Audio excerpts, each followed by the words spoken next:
Bonjour le Bénin, bienvenue si vous venez à l'instant de nous rejoindre. Nous passons près d'un tiers de notre vie à dormir. Et pourtant, le sommeil reste l'un des grands mystères de notre santé. Dormir trop peu ou mal dormir, quelle est la vraie différence? Comment savoir si notre nuit a été vraiment réparatrice? Et surtout, pourquoi nos besoins de sommeil changent-ils avec le temps? Ce matin, on lève le voile sur ce compagnon indispensable de notre quotidien qu'est le sommeil. Yasmine, bonjour. Rodrigue Edmond Amégan, bonjour. Comment allez-vous? La pleine forme toujours parce que j'ai passé une bonne nuit, j'ai pu dormir. Vous avez bien dormi? Oui, bon, je sais pas si le... C'est bon? J'ai fait 6 heures. 6 heures, c'est déjà pas mal. Paraît-il que... Mais vous êtes sûr que c'est déjà pas mal, c'est le métier qui va nous dire. Si c'est toujours la norme, 6 heures ou 8 heures, qu'est-ce qu'il faut réellement respecter? Il nous dira sur ce plateau, surtout quand il s'agit des enfants, parce que là, la rentrée a démarré. Les enfants qui sont déjà au CM2, les enfants qui sont en 3e ont ce problème, et il faudrait qu'on puisse voir avec notre médecin quel est le temps de sommeil il faut réellement pour nos apprenants. Fidèles téléspectateurs de Bonjour le Bénin, je vous dis bonjour. Bonjour également à ces charmantes mamans qui sont déjà calées pour apprendre un peu plus sur les heures de réveil des enfants, les heures de coucher également des enfants. Eh bien, on a dit que le sommeil est réparateur. Il est la clé de notre bien-être, la clé pour notre cerveau, pour que notre cerveau puisse se développer. Et sur ce plateau, j'ai un médecin pédiatre. Il est chef service santé maternelle et infantile. Exactement. Avec vous, docteur Romuald Aïtchéou-Bouton, nous allons voir le temps de sommeil des apprenants. Dites-nous déjà en quoi le sommeil est capital pour nous tous. Bonjour Yasmine, bonjour Rodrigue. D'entrée de jeu, on va dire les choses de façon simple. Moi, j'aime pas les choses trop compliquées. Tel que vous êtes là, je vous promets tout que d'ici 3 jours, ce n'est pas la même personne. Ce n'est pas la même personne parce que si vous ne dormiez pas, vous auriez eu des problèmes. Pendant le sommeil, l'organisme en fait prend le temps de se régénérer, de se refabriquer, de reproduire des nouvelles cellules pendant qu'on dort, de mettre en place tout le mécanisme que nous allons utiliser le lendemain. Donc le sommeil, en fait, c'est en quelque sorte la partie pendant laquelle nous permettons de régénérer l'organisme pour pouvoir être beaucoup plus actif le lendemain. D'accord.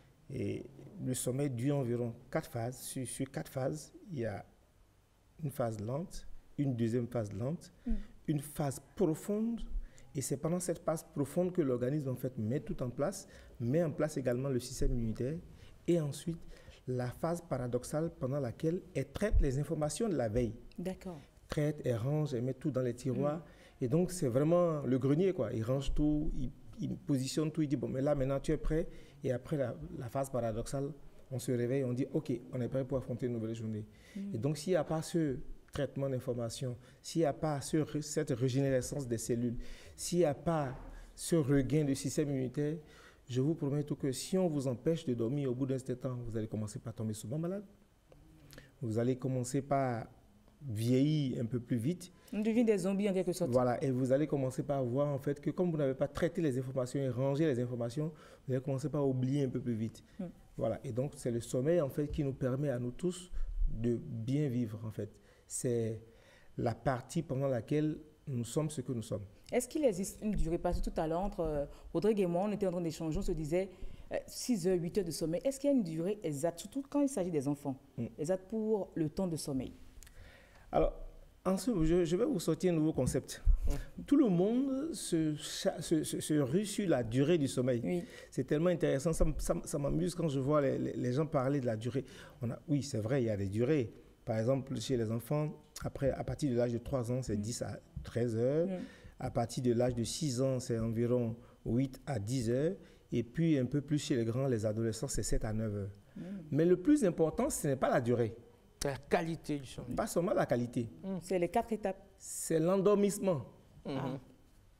Si vous vous couchez après minuit, c'est inutile. Ah oui? Ouais. Ah, là, je pense qu'il y a un temps, je suis inutile. Oui, c'est ça. C'est ce concept justement que je veux vous sortir. C'est l'endormissement. Le moment de l'endormissement. Alors, le sommeil est régulé par un truc qu'on appelle la mélatonine, Oui. qui est également régulée. Nous sommes des humains et les humains sont régulés par ce qu'on appelle des hormones. Il y a une très jolie hormone qu'on appelle la mélatonine et qui est couplée avec le cortisol. Et le soir, il commence par baisser. Non, pendant qu'on est en éveil. Pendant qu'on est en éveil, en fait, la mélatonine, pendant la journée, elle est basse. D'accord. Et pendant la nuit, elle commence par grimper. Et le cortisol lui fait l'effet contraire. Pendant la journée, il est élevé. Et la nuit, lui commence, en fait, les deux se croisent. D'accord. Vous voyez? C'est comme le soleil et la lune, en fait. Exactement.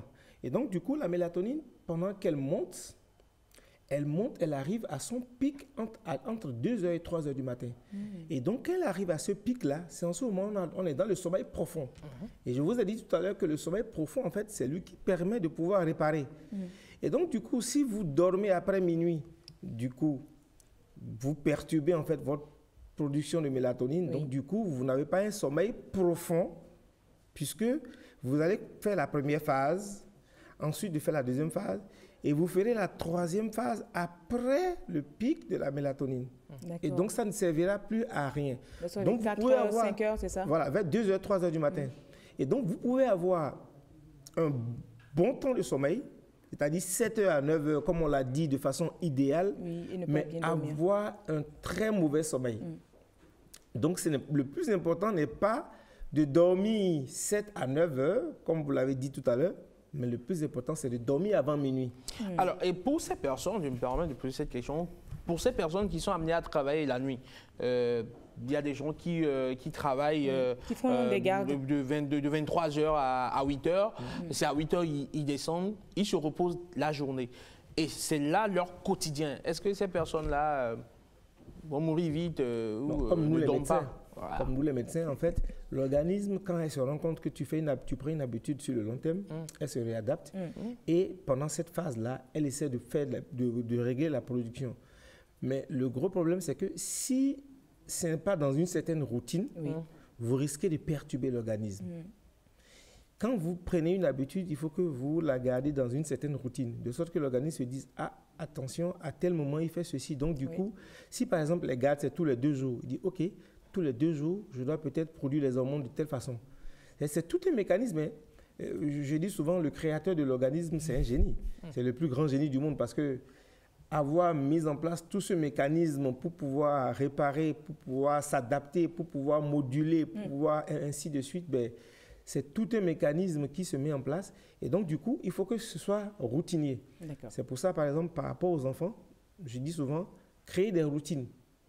Si vous créez la routine, vous permettez en fait aux hormones de pouvoir s'adapter à ces routines. Mais si vous ne créez pas la routine, en fait, à chaque fois, les hormones sont en train de se dire qu'est-ce qu'il va encore faire aujourd'hui. Vous voyez, par exemple, vous faites l'émission de 7h à 9h. Imaginez par exemple qu'aujourd'hui, vous faites de 7 à 9h, puis après demain, vous faites de 9h à 10h. Après demain, vous faites de midi à 14h. À l'instant, vous allez dire, dites-moi, Madame la directrice, à quel moment vous voulez que je fasse mon émission? Donc, parce que ça va vous perturber.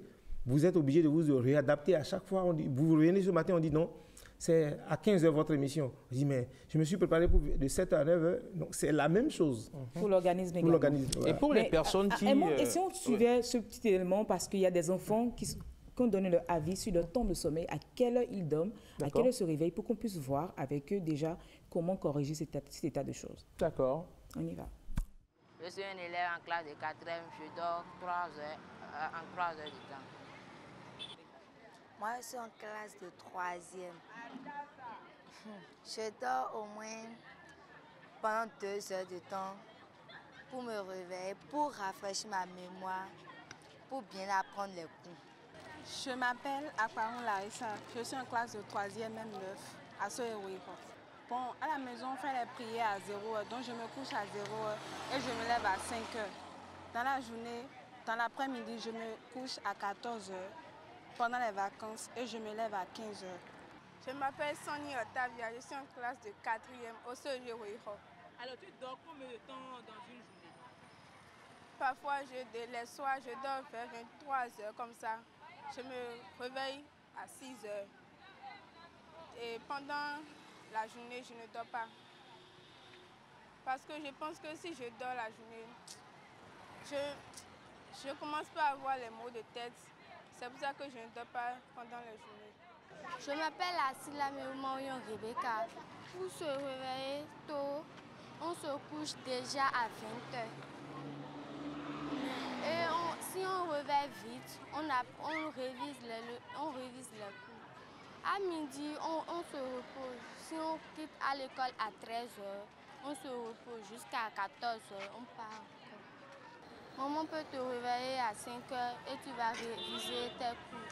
Et vite, tu vas aller à l'école à 6h. La nuit, souvent je dors à 2h si j'apprends et je réveille à 4h pour réviser un peu les cours. Je pense que c'est bon parce que maman dit un élève dort trop, ça rabaisse sur ses intelligences mentales. Et elle manque d'intelligence. À l'école, si le prof fait cours et l'habitude de coucher tôt les après-midi, elle aura l'habitude de dormir en salle. Les parents disent de vite me coucher, mais ils disent que j'ai beaucoup d'exercices à faire. Alors je ne peux pas laisser l'exercice pour aller me coucher. Ah, on a tout entendu. Oui, hein. on a eu tous les cas Des possibles. parents spécialistes, des enfants qui autoproclament leur durée de sommeil. On a tout vu dans cet élément, Yasmine. Justement, docteur Bouton, vous avez vu tous ces avis. C'est des enfants qui donnent leur point de vue. Ils disent c'est à telle heure, ils dorment. Également, les parents accompagnent. Mais cette fille qui trouve que parce qu'elle a des exercices, elle doit dormir à 2h du matin et se réveiller à 4h. Qu'est-ce qu'il faut faire pour réellement réglementer le temps de sommeil de ces enfants? En fait, ça me fait tellement sourire. Je me rends compte que nous avons beaucoup de travail dans le pays. Et oui, nous avons beaucoup de travail parce qu'en fait, il faut savoir quand faire les exercices et quand pouvoir dormir. Si vous faites les exercices jusqu'à 2h du matin, ça veut dire en fait que vous n'avez pas créé d'abord, 1, la routine, 2, créer l'heure à laquelle vous êtes en mesure de faire l'exercice. Ça veut dire que pendant l'heure où vous devez faire l'exercice, vous êtes en train de faire autre chose. Oui. Soit vous amuser ou soit en train de glaner. Et donc, si vous ne créez pas ça, et dans l'élément qui est passé tout à l'heure, elle a confondu une chose. Les gens confondent souvent l'intelligence et la mémoire. L'intelligence est complètement différente de la mémoire. Le premier de la classe n'est pas forcément intelligent. Je dis bien, le premier de la classe n'est pas forcément intelligent. Il a juste une bonne mémoire. Il faut que ce soit clair dans la tête des parents. Et donc, l'intelligence, c'est la capacité de pouvoir s'adapter à une situation nouvelle. Et la mémoire, c'est la capacité de pouvoir retenir et de pouvoir rendre. Donc, le premier de la classe, s'il a une bonne note, c'est parce qu'il a celui qui a retenu le plus le cours. Mais ça ne veut pas forcément dire qu'il est capable de pouvoir s'adapter. Et pour la petite histoire, les premiers de la classe ne finissent pas souvent riches. Ils sont souvent parmi les plus pauvres. Ah oui. Parce que les autres qui sont dans la classe moyenne, ben, ils y vont. Et pour la petite histoire, nous qui allons beaucoup à l'école, on n'est pas souvent riches. Parce que justement, on est toujours en train de réfléchir on est toujours en train de réfléchir avant de pouvoir investir. Alors que l'autre, il prend des risques et puis il avance. Donc, quand cela ne tienne, il faudrait que les gens comprennent que si tu n'as pas un temps de sommeil réparateur, ben, du coup, tu ne seras pas capable d'avoir une bonne mémoire. Parce que c'est pendant cette phase-là que le cerveau, qui est quand même le magasin de la mémoire, c'est pendant cette phase-là, en fait, qu'il se dit, OK, je me pose, je régénère tout, je renvoie, j'amène de nouvelles cellules qui sont capables de pouvoir magasiner encore demain. Et c'est pendant ce temps-là que le cerveau, comme on l'a dit tout à l'heure, range les informations de la veille. Donc, ça veut dire, vous risquez, en fait, d'être un élève. Vous allez prendre toutes les informations, vous avez toutes les leçons, vous mettez, vous les mélangez, tac, tac, tac, tac. Et quand on va vous poser une question, vous allez répondre autrement. Et donc, vous aurez l'impression, en fait, que c'est parce que vous ne maîtrisez pas le coup, alors que c'est parce que vous n'avez pas permis à l'organisme de pouvoir ranger les choses dans chaque tiroir. Alors, combien de temps les enfants doivent réellement rester devant leur cahier et autres, et à quelle heure? Dès que l'enfant revient de l'école, petit repos de peut-être 15 minutes, il fait ses exercices, il va manger ou bien il fait ses trucs de maison, il fait ses exercices. Maximum à 22h30, un enfant doit être couché. Alors, il y a des personnes qui, naturellement, ont du mal à trouver le sommeil.